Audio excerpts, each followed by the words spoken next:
as a privileged insider. Every other person speaks as somebody who sees him from outside.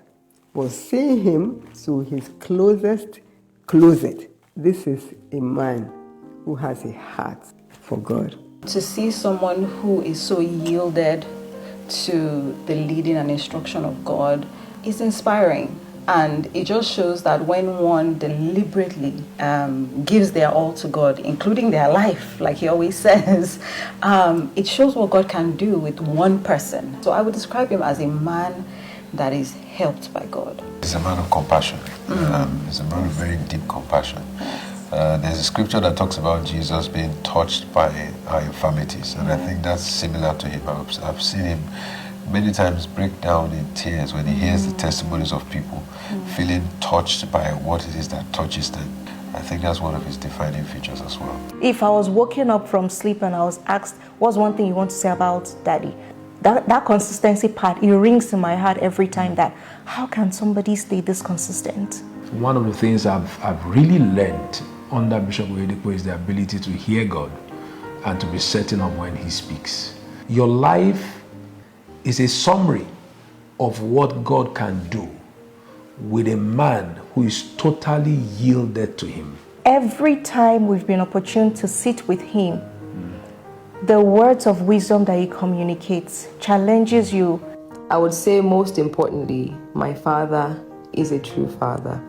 And my dad is the kind of person that, as much as he seems on the outside, he's very caring on the inside.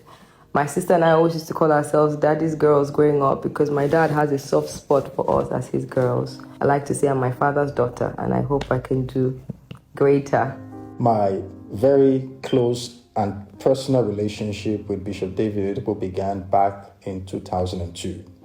I had the privilege of being among the pioneer sets of Covenant University. And from that time in 2002, there's been an experience working and learning from a man who genuinely loves God and who patterns the scripture to you. I would describe him as, of course, my father, my pastor, my friend, my teacher, and I think lastly, probably just a laugh partner, because we're always laughing. Whenever we're talking, whenever we see each other, it's just a ball of fun. Every time he says, "Can I tell you something?" He's about to drop something that you'll never forget in your life. His dedication to God also keeps me personally on my toes, wanting to please God and to make sure that I have heaven as my focus. Papa is like a book that I read every day. I don't know Paul, I only read Paul from the book, but I see Paul in Papa.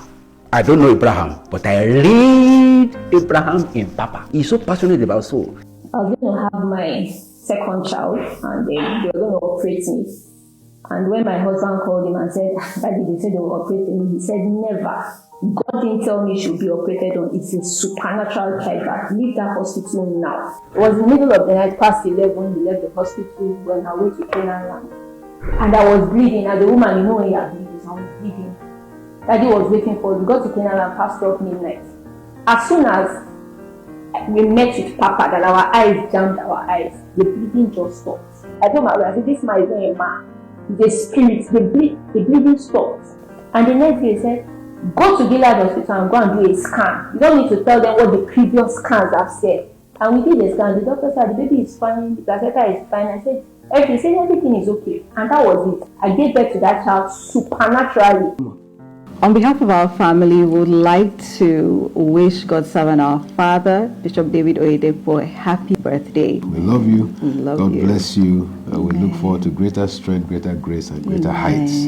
You've shown us the tangibility of God's word and how reliable